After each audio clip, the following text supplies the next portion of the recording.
नमस्कार बेटा, सुप्रभात आप सभी को। हिंदी की कक्षा में आपका स्वागत है।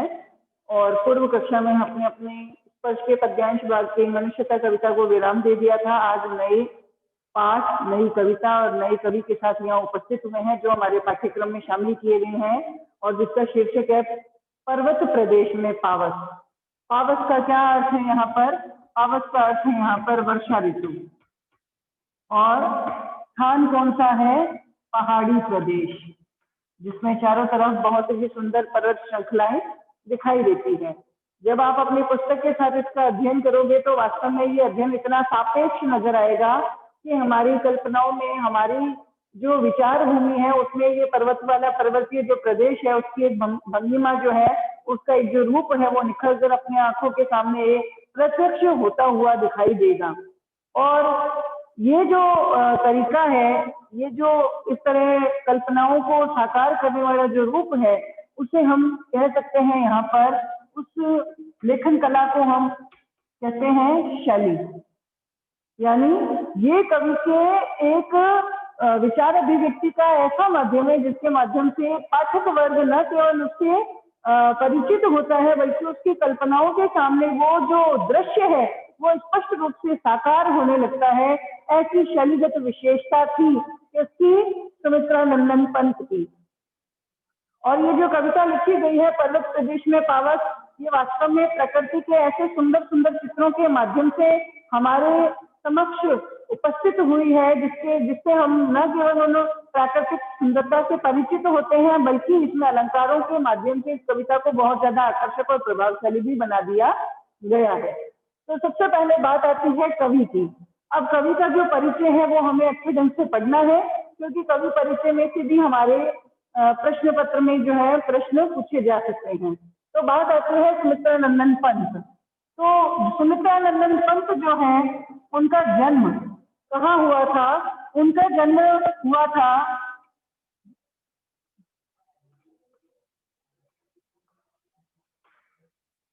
उनका जन्म हुआ था 20 मई 1900 को। कहाँ पर? उत्तरांचल के कौसानी जिले के अल्मोड़ा नामक गांव में। ठीक है। और ये जो क्षेत्र है वो अपनी प्राकृतिक सुंदरता के लिए बहुत प्रसिद्ध है। प्राकृतिक सुंदरता के लिए बहुत प्रसिद्ध है, यानी इनका जन्म ही प्राकृतिक सुंदरता से परिपूर्ण वातावरण में हुआ। इनके जन्म के कुछ समय पश्चात ही इनकी माता का देहांत हो गया, इसलिए इनके लालन पोषण की सारी जिम्मेवारी इनकी दादी पर आ गई। ठीक है। और मृत्यु के बारे में जानकारी दी जाए तो इनकी मृत्यु हुई थी 28 दिसंबर सन 1977 को। कहाँ पर? प्रयागराज में, जो इलाहाबाद में है। इनकी मृत्यु हुई थी 28 दिसंबर 1977 को इलाहाबाद प्रयागराज में। ठीक है। अब जन्म के पश्चात इनकी जो शिक्षा दीक्षा है, यानी प्रारंभिक शिक्षा दीक्षा जो है वो लगभग जो है इनके घर पर ही हुई। और प्रारंभिक शिक्षा दीक्षा के साथ जो है ये सन 1915 में साहित्यिक दृष्टि से, साहित्यिक रूप से काव्य लेखन से जुड़े। यानी मात्र 7 वर्ष की जब इनकी उम्र थी तो 7 वर्ष की उम्र में अपने विद्यालय में कविता वाचन के लिए इनको पुरस्कृत भी किया गया और सभी से ये बहुत ज्यादा प्रेरित हुए। और लगभग 1915 के आसपास जो है ये साहित्यिक रूप से, यानी लिटरेचर वर्क से रिलेटेड होकर के वो बहुत सुंदर सुंदर कविताओं का लेखन कार्य शुरू कर चुके थे। अब जो है 1918 को ये पहुंचे थे काशी के क्वींस कॉलेज में। और काशी के क्वींस कॉलेज से इन्होंने न केवल अपनी इंटर, मैट्रिक बल्कि कॉलेज की शिक्षा भी हासिल करी और आगे जो है इलाहाबाद विश्वविद्यालय से जुड़े रहे। 1919 में आपको पता है गांधी जी जब स्वाधीनता आंदोलन में सक्रिय भागीदारी निभा रहे थे और जलियांवाला बाग हत्याकांड हुआ था, तो इन्होंने काव्य लेखन को एक बार विराम दे दिया था और सक्रिय रूप से ये स्वाधीनता आंदोलन से भी जुड़ गए थे। स्वाधीनता आंदोलन से जुड़ गए थे। वास्तव में स्वाधीनता आंदोलन के पश्चात इन्होंने जो जो कविताएं लिखी थी, उन कविताओं में मुख्य रूप से प्रकृति प्रेम यानी प्रकृति के प्रति ये वास्तव में बहुत प्रेम की भावना रखते थे। और दूसरी भावना थी रहस्यवाद, यानी इस प्रकृति को चलाने के पीछे कोई ना कोई एक अलौकिक शक्ति है, एक पारलौकिक शक्ति है जो इस प्रकृति को निरंतर चलायमान कर रख रही है। वो पारलौकिक शक्ति क्या है? जो अप्रत्यक्ष रूप से इस पूरे प्रकृति को एक ऊर्जा देती है, एक उमंग देती है, उत्साह देती है, प्रेरणा देती है, वही है रहस्यवाद। यानी इनके काव्य लेखन का मुख्य विषय था प्रकृति प्रेम और रहस्यवाद। इन दोनों विषयों से संबंधित कविताएं ही इन्होंने अधिकतर लिखी हैं। और इसी कारण आपको पता है कि हिंदी जो काव्य लेखन है उसमें एक नया वाद यानी युग चला था, और उस युग का नाम था छायावाद। और उस छायावाद के प्रमुख स्तंभ थे प्रसुमन। ये 4 कवि हैं जिनको छायावाद के प्रमुख स्तंभ कवि माना जाता है। इनमें सबसे पहला आता है जयशंकर प्रसाद, दूसरे आते हैं सुमित्रा नंदन पंत, और तीसरे आती है महादेवी वर्मा, और चौथे आते हैं सूर्यकांत त्रिपाठी निराला। यानी छायावाद के प्रमुख स्तंभों में पंत का भी अपना एक अन्यतम स्थान रहा है। और इसी तरह से इन्होंने अपने काव्य में प्रकृति प्रेम और रहस्यवाद को मुख्य विषय बनाते हुए कई ऐसी रचनाएं लिखी जिनके माध्यम से उन्होंने न केवल प्राकृतिक सुंदरता को उकेरा है, बल्कि ऐसा लगता है कि वो उस अलौकिक शक्ति के प्रति भी पूर्ण रूप से श्रद्धान्वित है जो शक्ति इस पूरी प्रकृति को चला रही है। इसलिए इन्होंने कौन कौन सी रचनाएं लिखी, तो इनकी रचनाओं में नाम आता है, एक तो आता है ग्राम्य, दूसरा आता है पल्लव, फिर आता है वाणी, फिर यहाँ इनकी रचना का नाम है गुंजन, फिर है लोकायतन, फिर है चिदंबरा।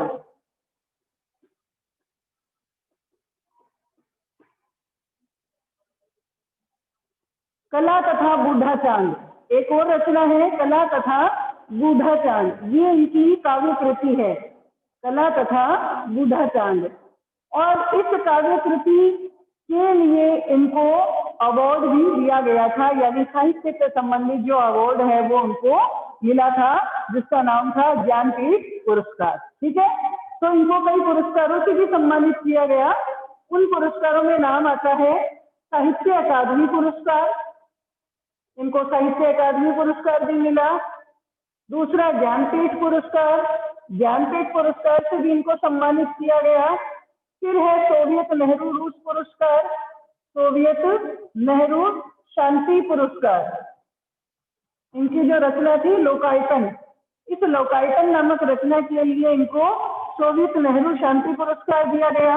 चिदंबरा नामक रचना के लिए इनको ज्ञानपीठ पुरस्कार मिला। और पूरे हिंदी साहित्य की सेवा के लिए 1961 में इनको भारत के महत्वपूर्ण पुरस्कार कौन सा, पद्म भूषण अवार्ड से भी सम्मानित किया गया। इस प्रकार ये जो सुमित्रा नंदन पंत है, इन्होंने अपने हिंदी साहित्य के महत्वपूर्ण योगदान के आधार पर एक प्रमुख स्तंभ के रूप में अपनी छवि जो है हमारे सामने उपस्थित की है। और इसी तरह के हिंदी साहित्य की सेवा करते हुए 28 दिसंबर 1977 को ये जो महान कवि है वो इस संसार लोक से विदा हो चुके थे। ठीक है, तो देखिए सुमित्रा नंदन पंत का जीवन परिचय। उनका जन्म 20 मई 1900 को हुआ था। कहाँ पर हुआ था? उत्तरांचल के कोसानी ग्राम के अल्मोड़ा नामक स्थान पर। ये एक ऐसा स्थान है जो प्राकृतिक सुंदरता के लिए जाना जाता था, प्रसिद्ध था। यानी बचपन से ही प्रकृति के प्रति सुंदरता और उस सुंदरता को अपने जीवन में उकेरना, प्रकृति को ये अपनी सहचरी, सखी या दोस्त के रूप में मानते थे और प्रकृति से संबंधित रचनाएं ही लिखा करते थे। जब ये 7 वर्ष के थे तो उन्होंने अपने विद्यालय में एक सुंदर कविता वाचन के लिए बहुत अच्छा पुरस्कार भी प्राप्त किया था। और 1915 से लगभग में साहित्यिक रूप से काव्य लेखन में प्रवृत्त हो चुके थे। 1918 में ये काशी के क्वींस कॉलेज से अपनी आगे की शिक्षा हासिल करने के बाद कहाँ चले गए? इलाहाबाद विश्वविद्यालय से जुड़ करके अपनी आगे जो है उस शिक्षा को जारी रखा। लेकिन 1919 में जब भारत में स्वाधीनता आंदोलन की जड़ें पूर्ण रूप से फैल चुकी थी, तो गांधी जी को सहयोग देने के लिए, गांधी दर्शन और अरविंद दर्शन से ये बहुत प्रभावित थे, तो गांधी जी को सहयोग देने के लिए ये सक्रिय रूप से स्वाधीनता आंदोलन में शामिल हो गए। इन्होंने इस स्वाधीनता आंदोलन में सक्रिय भागीदारी निभाने के पश्चात जब काव्य लेखन किया, तो इनके काव्य लेखन का मुख्य विषय था एक तो प्रकृति के प्रति प्रेम और दूसरा रहस्यवाद। मैंने आपको बताया कि प्रकृति जो है इतना सुंदर रूप धारण किए हुए है और सुंदर रूप जो है वो इस कवि को आकर्षित करता था और उसी के ऊपर ये कविता लिखा करते थे। और रहस्यवाद एक ऐसा वाद है जो ये मानता है कि इस प्रकृति को चलाने के पीछे कोई ना कोई अलौकिक शक्ति हमेशा कार्यरत रहती है, और ये अलौकिक या पारलौकिक शक्ति जो है ये इस प्रकृति को बहुत सुंदर निखरा हुआ और अद्भुत रूप देती है। उसी से संबंधित इन्होंने ये कविताएं लिखी है। इनको अपने काव्य लेखन के लिए कई पुरस्कारों से नवाजा गया। तो इन्होंने जो जो रचनाएं लिखी वो रचनाएं थी ग्राम्या, गुंजन, वाणी, पल्लव, युगवाणी, चिदंबरा, लोकायतन, कला तथा बूढ़ा चांद। और इन सारी रचनाओं के लिए इनको कई पुरस्कारों से भी सम्मानित किया गया, जिनमें है एक तो साहित्य अकादमी पुरस्कार, दूसरा ज्ञानपीठ पुरस्कार, तीसरा सोवियत नेहरू शांति पुरस्कार और भारत का प्रथम पुरस्कार जिसे पद्म भूषण भी कहा जाता है वो 1961 में यानी 1961 में इनको प्राप्त हुआ था। और इस तरह से अपनी चिर संचित ज्ञान के माध्यम से इन्होंने जो काव्य लेखन किया या साहित्य की सेवा की उसका योगदान जो है अन्यतम है। और इस तरह सेवा करते हुए लगभग 28 दिसंबर 1977 को ये जो है इलाहाबाद के प्रयागराज में अपनी अंतिम सांसें ले चुके थे। तो ये बात हुई कवि के परिचय की। इन्होंने अपने आप को एक सांस्कृतिक संस्था से भी जोड़ा और इस सांस्कृतिक संस्था का भी नाम इन्होंने लोकायतन लिखा। लोक आयतन यानी एक ऐसा शीर्षक जिसमें लोक की यानी सारी हमारे भारत की संस्कृति झलकती है। ये आकाशवाणी में परामर्शदाता के रूप में भी कार्यरत रही थी और बाद में ये जो है साहित्यिक काव्य लेखन में पूरी तरह से संलग्न हो चुके थे। तो ये था हमारे महत्वपूर्ण कवि सुमित्रा नंदन पंत का एक जीवन परिचय। अब बात आती है पाठ परिचय की। तो पाठ की शुरुआत करने से पहले ही मैंने आपको एक बात बताई थी कि कई बार जो कवि या लेखक है वो अपना लेखन कार्य इस शैली से करता है यानी इस तरीके से करता है जिसके माध्यम से पाठक के समक्ष न केवल पाठ बल्कि उस पाठ में बताई गई एक सारी बात जो है चित्र के रूप में उनकी कल्पनाओं में साकार होने लगती है। यानी चित्र के रूप में आंखों के समक्ष एक ऐसा दृश्य उपस्थित होने लगता है जो बिल्कुल उस कविता और पाठ से संबंधित है। तो ये एक लेखन का महत्वपूर्ण ढंग है जिसे कहा जाता है शैली। पाठ तो हम सभी पढ़ते हैं, लेकिन पाठ पढ़ते समय कहा गया है कि अगर प्राकृतिक पहाड़ी वातावरण की अगर प्राकृतिक सुंदरता का आनंद लेना है तो वहां जाना आवश्यक है। लेकिन कई बार ऐसा होता है कि जो कवि है या काव्यकार है उसकी लेखन शैली इतनी आकर्षक होती है, प्रभावशाली होती है कि चार दीवारों के मध्य बैठे बैठे भी जब हम उस कविता को पढ़ते हैं तो हमारी कल्पनाओं में वो पूरा दृश्य साकार होने लगता है। ऐसा लगता है मानो हम अभी ही उस पर्वतीय वातावरण का या उस पर्वतीय क्षेत्र का एक चक्कर लगाकर आई है। कुछ ऐसी ही शैलीगत विशेषता थी किसकी, सुमित्रा नंदन पंत की, कि जब उन्होंने अपनी कविता पर्वत प्रदेश में पावस लिखी थी यानी पहाड़ी क्षेत्र में वर्षा ऋतु, और वो दृश्य जो है जब इस कविता को हम पढ़ते हैं तो हमारी कल्पनाओं में अपने आप ये दृश्य जो है साकार रूप धारण करने लगता है। यानी उसके चित्र हमारी कल्पनाओं में अपने आप ही उभरने लगते हैं। ऐसा लगता है मानो हम वर्तमान में उस पर्वतीय क्षेत्र में रहकर ही उस कविता का अध्ययन कर रहे हैं। तो चलिए कविता की ओर हम गमन करते हैं। और पाठ परिचय जैसा मैंने आपको बताया तो शैलीगत विशेषता के संदर्भ में जो निराला जी हैं, सूर्यकांत त्रिपाठी निराला, उन्होंने भी इनकी तारीफ करते हुए कहा है कि वास्तव में सुमित्रा नंदन पंत की जो शैली है वो वास्तव में बहुत प्रभावशाली है, जिसके माध्यम से पाठक जो है वो पूरी उस दृश्य से परिचित हुए बिना रह ही नहीं सकता। क्या कहते हैं, इन्होंने कहा है, ये कहते हैं पावस ऋतु थी पर्वत प्रदेश, पल पल परिवर्तित, पल पल परिवर्तित प्रकृति वेश,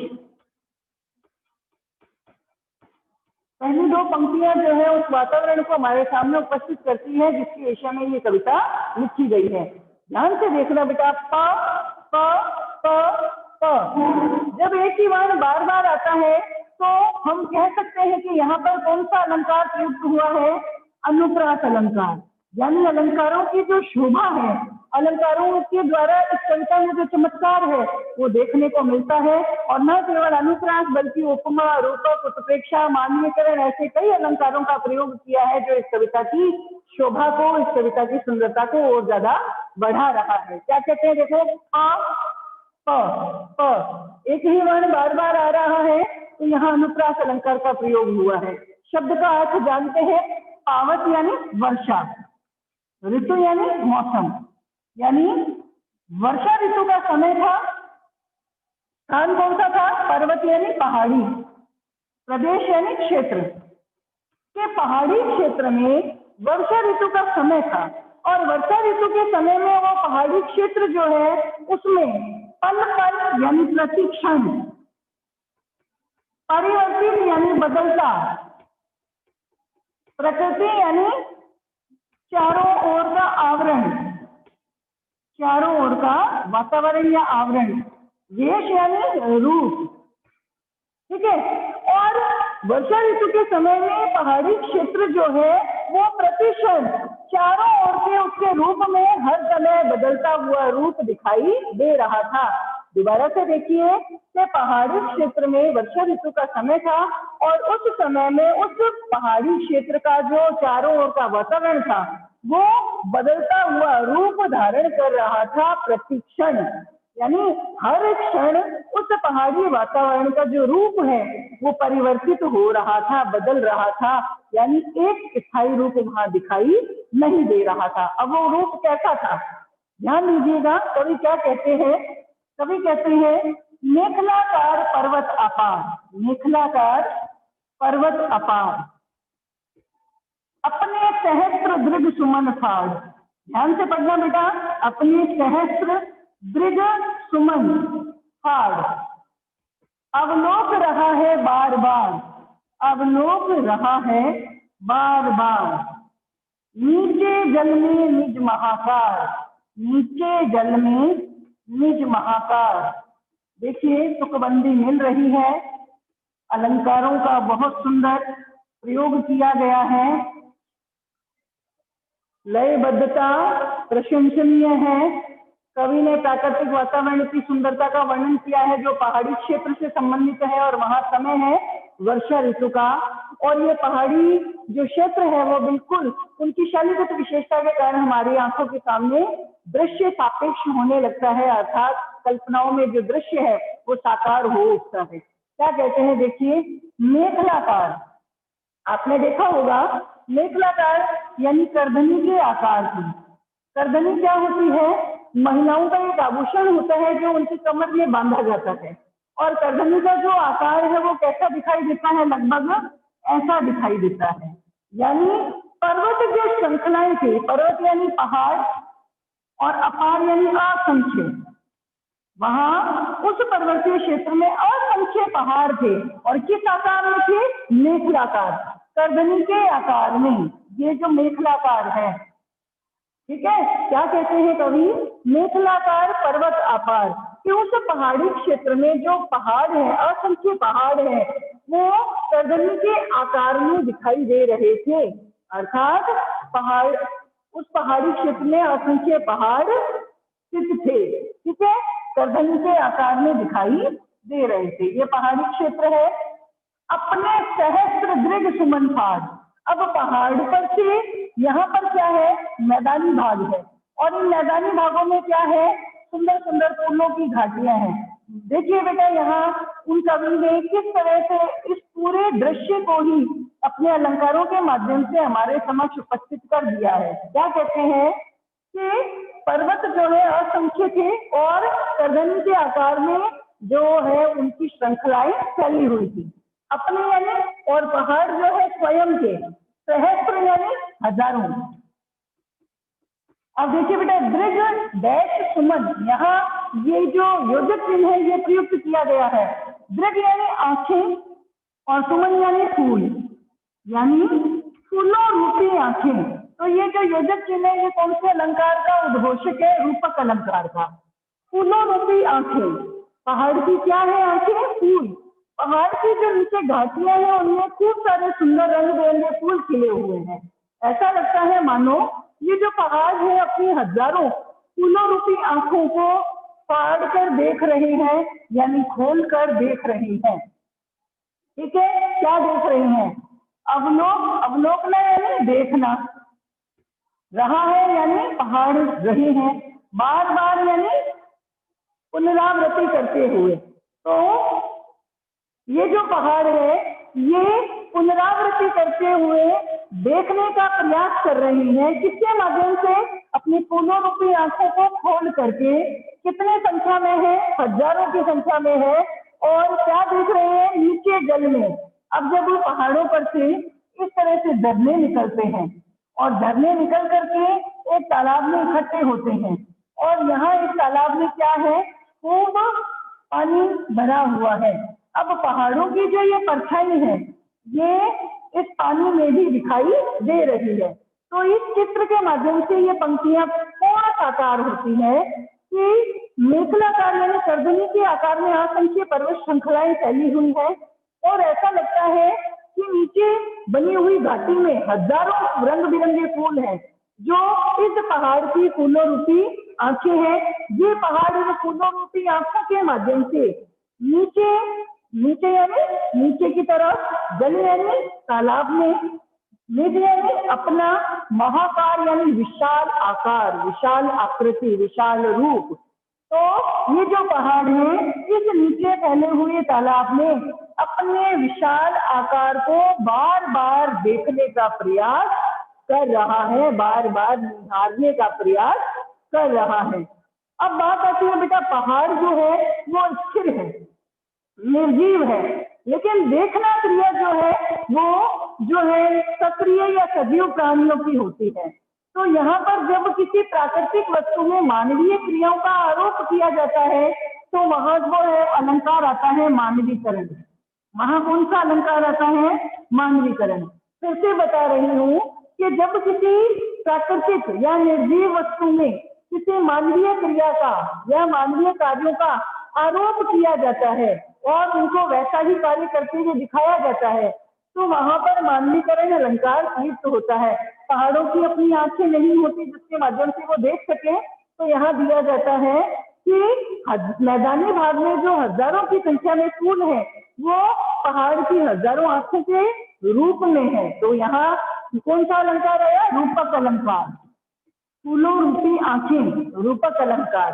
ठीक है, और उसके माध्यम से नीचे फैले हुए तालाब में वो नीचे यानी अपने महाआकार यानी महान आकृति को अवलोक रहा है यानी देख रहा है। और बार बार जब एक ही शब्द दो बार आई, उसका अर्थ तो एक ही है, यानी एक ही शब्द की आवृत्ति हो तो वहां पर अलंकार शब्द का कारण है, वहां अलंकार होता है पुनरावृत्ति, पुनरुक्त प्रकाश, पुनरुक्त प्रकाश अलंकार। जब एक ही शब्द बार बार आए तो उसे अलंकार कहते हैं पुनरुक्त प्रकाश अलंकार। और यहाँ पर दिया गया है अपने सहस्त्र दृग सुमन फाड़ अवलोक रहा है बार बार नीचे जल में निज महाकाश। तो इस प्रकार अनुप्रास के अलावा इन सुंदर अलंकारों का प्रयोग करके और कवि ने इस कविता की सुंदरता को और बढ़ा दिया है। तो दोबारा से देखिए, इन चारों पंक्तियों का कवि ने बताया है कि पर्वतीय क्षेत्र में कर्दनी के आकार में असंख्य पहाड़ जो है वो फैले हुए हैं और इन असंख्य पहाड़ों पर घाटियों में खिले हुए हजारों फूल जो है वो पहाड़ की फूलों रूपी आंखें हैं, जिनके माध्यम से नीचे के जल में पहाड़ों की जो परछाई है उसमें वो अपने बड़े बड़े आकार को देखने का प्रयास बार बार कर रहा है। यानी बहुत सुंदर पहाड़ है, पहाड़ों में से जो झरने निकल रहे हैं तो नीचे वो एक तालाब में मिलते हैं, उसी तालाब के जल में वो पहाड़ जो है अपनी हजारों फूलों रूपी आंखों से उस परछाई को, अपनी आकृति को उस जल में देखने की कोशिश कर रहा है। ठीक है, आगे की पंक्ति कहती है नीचे जल में पड़ा ताल। देखिए बेटा, नीचे जैसे अभी आपके सामने में जो चित्र बनाया गया है ये साफ बता रहा है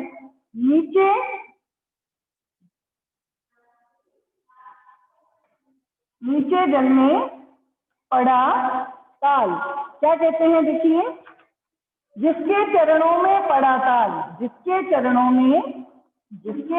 में पड़ा ताल। कैसा दिख रहा है वो ताल? यानी तालाब, ताल यानी तालाब, ताल यानी तालाब। चरणों में यानी पैरों में, और पैरों में का क्या अर्थ है?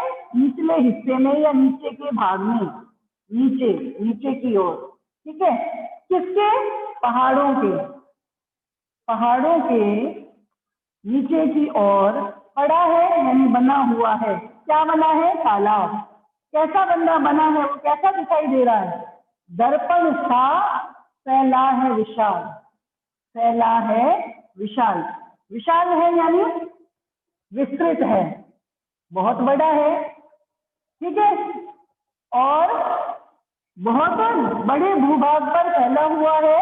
और दर्पण सा सरिस समान सम, इस तरह के जब शब्द आते हैं, दर्पण जैसा, दर्पण के रूप सा नहीं, दर्पण जैसा। जब उपमेय में उपमान तो बिल्कुल तुलना की जाती है तो वहां पर क्या आ जाता है? उपमा अलंकार। दर्पण के जैसा, वहां पर पहाड़ के नीचे की ओर जो तालाब है वो दर्पण के जैसा और विस्तृत भूभाग पर फैला हुआ दिखाई देता है। क्या? ये तालाब। दोबारा से देखिए क्या कहते हैं कवि कि मेखलाकार पर्वत अपार अपने सहस्त्र दीर्घ सुमन पार अवलोक रहा है बार बार नीचे जल में निज महाकार। यानी जो पर्वत श्रृंखलाएं हैं वो असंख्य है और मेखलाकार यानी करधनी के आकार में फैली हुई है। उसके नीचे के मैदानी भागों में कई हजारों फूलों की घाटियां हैं और ये जो फूल है दृढ़ सुमन, ये पहाड़ की फूलों रूपी आंखें हैं जिनके माध्यम से नीचे जल में निज महाकार, नीचे जो तालाब है उसके जल में अपने विशाल आकार को ये पर्वत देखने की, अवलोक रहा है, बार बार देखने की कोशिश कर रहा है। और ये तालाब कैसा है? जिसके चरणों में पड़ा ताल, जिसके यानी पहाड़ों के चरणों में यानी नीचे की ओर पड़ा यानी बना हुआ है ताल यानी तालाब। कैसा है वो? दर्पण सा फैला है विशाल और इतना विस्तृत भूभाग पर फैला हुआ है मानो पहाड़ के लिए वो एक दर्पण का या आईने का या शीशे का या कांच का काम कर रहा है, जिसमें वो जो पहाड़ है वो अपनी परछाई देख रही है। तो इस प्रकार ये जो कविता है ये प्राकृतिक पहाड़ी दृश्य को हमारे सामने उपस्थित करते हैं। और समय है वहां पर वर्षा ऋतु का, और वर्षा ऋतु के समय में वहां से जो झरने निकलते हैं वो एक बहुत बड़े तालाब में पानी इकट्ठा करते रहते हैं और उसी तालाब में जो पर्वत है उनकी परछाई दिखाई देती है। तो ऐसा लगता है ये पहाड़ जो है अपने महान आकार को उस पानी में देखने की कोशिश कर रहे हैं। तो मैं मानती हूँ बेटा आपको ये समझ आया होगा